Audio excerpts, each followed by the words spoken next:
So what we're doing here is we're reaching our final construction tolerance for these high-speed crossovers we installed. We've installed them at Christmas, and now we'll come back to really get down to the millimeter here.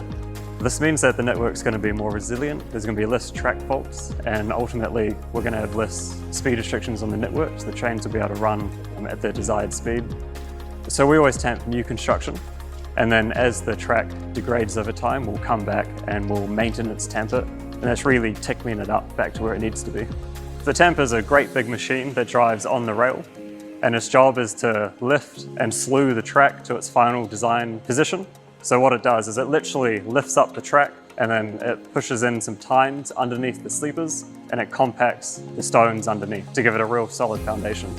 We've got a lot of freight and tonnage running over the network, and over time the track degrades, it might settle, its cross level might change, and we need to go through and we need to resurface it, bring it back up to where it needs to be.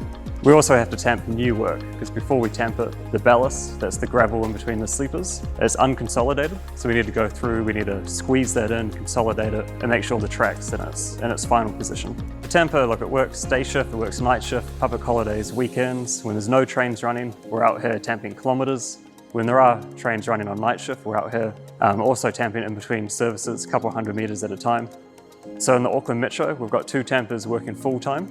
And then as construction surges, we bring in tampers from the regions to help out as well. So under regular night shifts, we only get 3 or 4 hours of track time, and we just can't get what we need done in that time. We really need the opportunity to be able to remove the track, rebuild the formation underneath and put the track back. And that takes days or weeks at a time. It is incredibly satisfying to get to an end of a 2-week shutdown.